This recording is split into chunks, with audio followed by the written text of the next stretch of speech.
I came to announce to you naje kubamenyesha that whatever you have been struggling with in your life, tonight your struggle is over. yuko ibyo umaze igihe unigana navyo mu buzima bwawe kuri uyu mugoroba biraheze.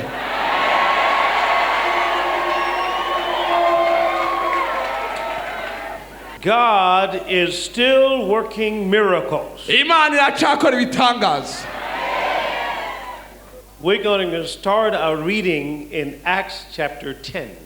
turasoma mu byakozwe no mu gice cya 10. I want to pray. ngomba senge.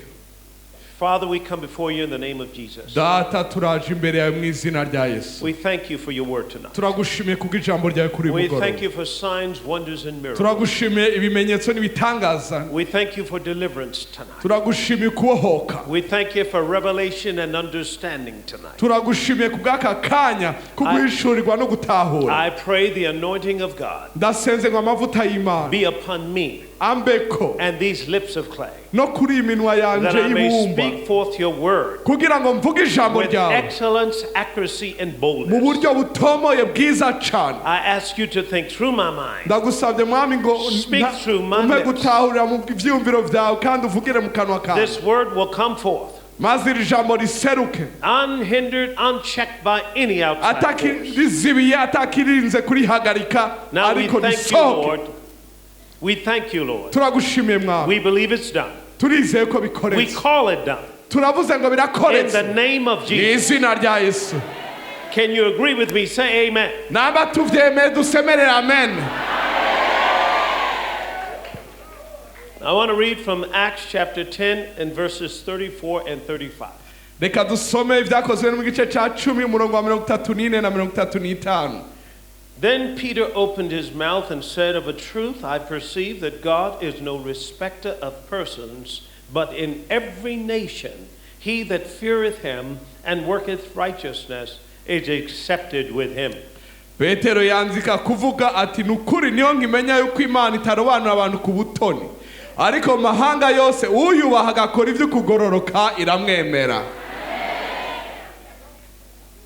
Now I want you to look at this verse, Ndabasaba murabe neza iyi mirongo because I go a lot of places to preach. kuko jenge ndagenda hirya no hino mvuga ubutumwa bwiza And people hear about how God has blessed me. kandi abantu bakumva ingene Imana ampezagiye. But I want you to see this verse, ariko ndagomba mutangure kubona ibi bintu byanditse because ngaho they tell me that God has blessed me because I'm from America. kuko abantu bambara ngo nahezagiye kuko mva muri Amerika. But I want you to read this verse. ariko ndagomba musome neza uyu murongo. Then Peter opened his mouth and said, Of a truth I perceive that God is no respecter of persons. Petero yanzika kuvuga ati nukuri niyo nkimenya yuko Imana itarobanura abantu ku butoni.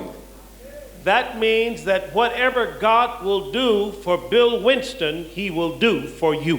Ibyo nuvuga ngo ibyo Imana yokorera Bill Winston ibyo byose nawe yobigukorera. Verse 35. Umurongo wa 35. But in every nation, ariko mahanga yose, in every nation, mu mahanga yose, in Burundi, mu Burundi, in Uganda, muri Uganda, in Tanzania, muri Tanzania, in the Congo, muri Congo, every nation, amahanga yose, every mu nation, mahanga in the yose, USA, muri Amerika, in Canada, muri Canada, in China, mu Bushinwa, in South muri America, Amerika y'umanuko, in every nation, mu mahanga yose, he that feareth God ubaha Imana and worketh righteous agakora ibyo kugororoka is accepted with him. iramwemera. The word we say accepted with him. amajambo tuvuga aravuga ngo iramwemera. Let me give you the translation. reka ndabari ico bisobanura ivyo. Has the same access to his blessing. nukuvuga ngo aremerewe kuba mu migisha yayo. So when you hear about Bill Winston, igihe rero umvise Bill Winston and he has an airplane at the airport, ukumva yuko afise indege harya ku kibuga c'indege take us back to Chicago. imusubiza muri Chicago, An airplane you can lay back and sleep. mu ndege urigaramira and ugasinzira you can cook food. ugateka You n'imfungurwa can even go to the bathroom. rero ashobora no kuja muri kwa Whatever sugumwe he did for me, icyo ari cyo cyose yankoreye whatever he did for me, icyo ari cyo cyose yankoreye he will do for you. nawe izokigukorera. Now, what do people say? abantu rero bavuga iki? Oh, God bless you because you are from America. abantu babanga imana yaguhezaye ko uri umunyamerika. Let me give you a profound truth. reka ndababwire ukuri kuremereye The gukomeye. same God that is in America is in Burundi. ya mana nyene iri muri amerika iri no ngaha mu burundi. The same God who blessed Bill Winston is your God. imana iyo mana nyene yahezage Bill Winston niyo mana yawe. And he said he is no respecter of persons. kandi niyo yavuze ngo ntitoranya abantu ku butoni. So what he did for me, he will do for you. ibyo yankoreye izobigukorera. So I want you to understand this before we even start. ndagomba ngo ibintu bitahure mbere ko dutangura. It's very important ni bikuru cyane that you understand this truth from God. yuko utahura uku kuri kuva ku mana. Because if you don't understand that, kuko nutabitahura the devil can rob you of everything God has for you. satani ashaka kukwiba byose imana yakubikiye. Now, ubu rero let's go further. reka tushishikare rero. I want to talk about the kingdom. ngomba mvuge ubwami. Thy kingdom come. ngo ubwami bwawe nibuze. Let's go over to Mark's Gospel, chapter 1. reka turabe mu butumwa bwiza bwa mariko igice cya mbere. Mark's Gospel, chapter 1. mariko igice cya mbere. I'm going to do a little teaching, but a little preaching too. ndigisha mbwaho kandi ndasigura. And we're going to let God demonstrate. hanyuma tureke imana nayo yerekana ibikorwa byayo. In Mark chapter 1, verse 14. mariko murantunga mariko igice cya mbere umurongo wa cumi na kane. Now after that, John was put in prison. Jesus came to Galilee preaching the gospel of the kingdom of God, saying, the time is fulfilled, the kingdom of God is at hand. Repent ye and believe the gospel. mariko igice cya mbere umurongo wa cumi na kane. yohana amaze gushigwa mu ibohero yesu aja i galilaya ababwira ubutumwa bwiza bw'imana ati igihe kirashitse ubwami bw'imana buri hafi mwihane mwemere ubutumwa bwiza. Jesus said that after John was put in prison, Jesus came to Galilee preaching the gospel of the kingdom. ijambo ryatwariye ngo yohana amaze gushigwa mu ibohero yesu aja i galilaya ababwira ubutumwa bwiza bw'imana. Now if you remember, John being put in prison is when John was beheaded. muribuka ko igihe yohana yashigwa mu ibohero nico gihe yatemwe umutwe. Now this is very important. ibi ni bikuru cyane. Because in your life, kuko mu bugingo bwawe two things cannot occupy the same place at the same time. ibintu bibiri ntibishobora kubera hamwe icyarimwe. For something to live, something else must die. kugira ngo kimwe kibeho ikindi gikwiye gupfa. So if you want more truth, you've got to let go of where you are. ntabwo ugomba ukuri kurushije uko wari uzi ukwiye kureka ibyo wari umenyereye. And when we talk tonight, igihe rero turiko turayaga kuri I may mugoroba share some things with you that you'll find that something that you were believing was not really true. kuko ninashishikara kwigisha hari ibintu ushobora kumva mvuze wahora wimvira ko ari ukuri mugabo ugasanga si ukuri. Let it die. ubireke bipfe. Because Jesus wants to live big in you tonight. kuko yesu agomba kubaho ari muzima muri wewe kuri uyu mugoroba. Verse 15.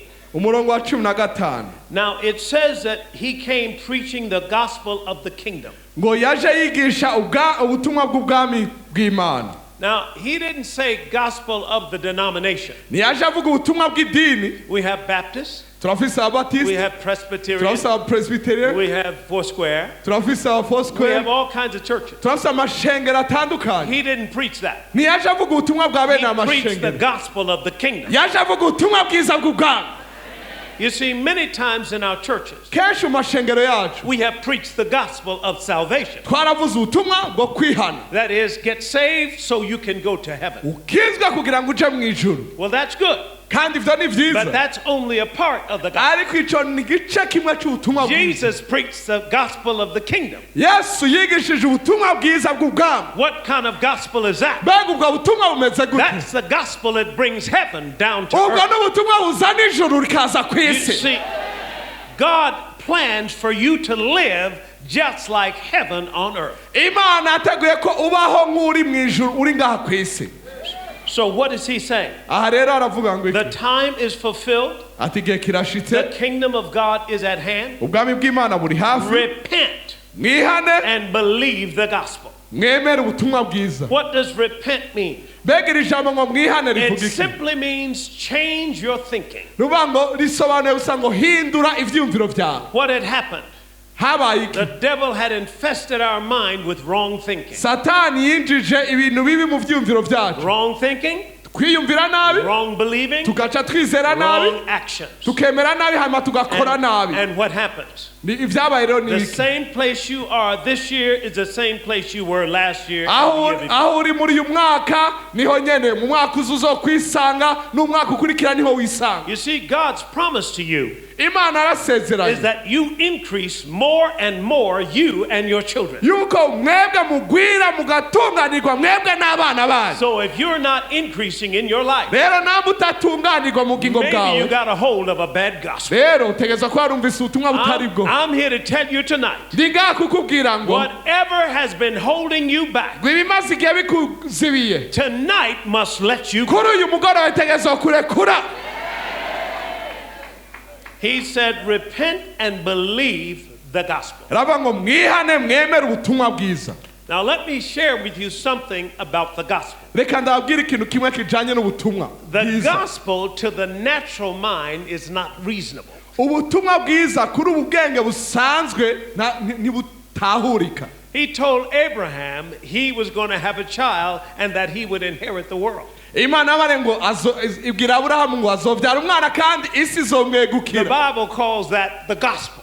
Ivyo rero Bibiliya ivyita ubutumwa bwiza. Now Abraham was almost 100 years old. Aburahamu yari afise imyaka nk'ijana, He could no longer bear children. ntiyaragishobora kuvyara. His wife Sarah had never had children. Umugore we Sara ntiyari bwigera avyara. But God brought him some good news. Imana imuzanira ubutumwa bwiza. He said, you're going to have a baby. Irambwira ngo ugira uronke ikibondo. That's called the gospel. Ubwo ni ubutumwa bwiza. How about when God moved on Moses to stick his rod out over the Red Sea? Uko niko Imana yakoresheje inkoni ya Mose ku kiyaga gitukura. Moses could have said, why would I do that? Mose yari kuvuga ngo mbega ivyo ndabigirira iki? But the gospel is not reasonable. Ariko ubutumwa bwiza ntibutahurika mu bwenge. Moses had seen God work. Mose yari yabonye Imana And ikora. he took his rod and stretched it out over the Afata sea. inkoni yiwe ayitunga And the amazi. entire sea split. Ikiyaga gica kiruguruka cose. That's the gospel. Ubwo ni ubutumwa bwiza. How about a time when a woman only had one more meal left? Hariho umukenyezi umwe arasigaranye indya nkenye mu The nzu. prophet of God came down and told her. Umukozi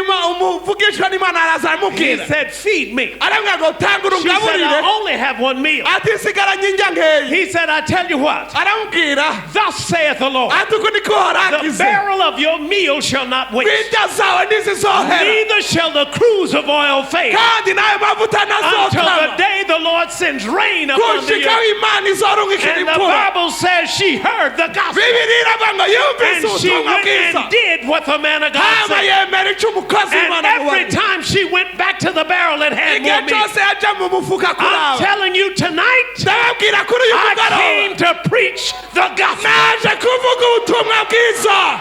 This is your night. Ubutumwa bwiza. Oh, yes. Ego. Oh, yes. Ego. All through the Bible, Fata Bibiliya yawe. the gospel, Ni ubutumwa bwiza. the good news from heaven. Inkuru nziza. Hold your Bible up. Fata Bibiliya yawe. If you got your Bible, Namba ufise you Bibiliya got a yawe. hold of some good news. Ufise inkuru nziza mu maboko yawe. God has a miracle for your house. Imana afise igitangaza kubw'umutima wawe. Now, here's the thing about it. ibi rero ni ibintu ukwiye kumenya. Don't try to figure it out with your mind. Ntugerageze kubyiyumvira cyane mu bwenge That bwawe, opens the door to unbelief. kuko ibyo byugururira ukutizera. You see, the Bible says that we, the just, shall live by faith. Bibiliya ivuga ngo umugororotsi wanjye azoshwa no kwizera, And faith is not a feeling. kandi kwizera si ibigumbagumba. If you can feel it, touch it, taste it, smell it, hear it, you're not in faith. Ntabwo ushobora kubikorako ukamotegwa ukabyumva ukabiraba, ibyo si ukwizera. You see, faith is outside of your feelings. Ukwizera kurengana ibyo wumva And wewe. many times faith does not make sense. Kenshi ibyo ukwizera usanga bidahuye n'ubwenge. Why? Kuki? Because it makes faith. Kuko ni ukwizera nyene. So what happened? Byagenze gute rero? Here was a woman. Nguyu mukenyezi rero. Her children were about to be taken. Abana be bagira abajane The n'inyagano. man of God came. Umukozi w'Imana araza. Her children, she was so far in debt and her husband had died. Umukenyezi yari umupfakazi, umugabo yamusize mu ideni rinini. And the man of God said something. Hanyuma umukozi w'Imana amubwira. He said, what do you have in your house? Aramubwira ngo niki ufise mu nzu iwawe? She said, I don't have anything in the house but a little oil. Aramubwira ati ntacyo nsigaye atari utuvuta dukeya. And I just got a little oil in a cruise. Ati mfise utuvuta dukeya dusigaye mu And she said, that's all I have. Ati icyo nicyo nsigaranye. He said, that's enough. Umukozi w'Imana ati Go ibyo out and birahagije. borrow some barrels. Ati genda uraba aba banyu bagutize ibivomesho. Don't borrow a few. Ntutire bikeya. Bring them back in. Ubizane mu nzu. You and your children.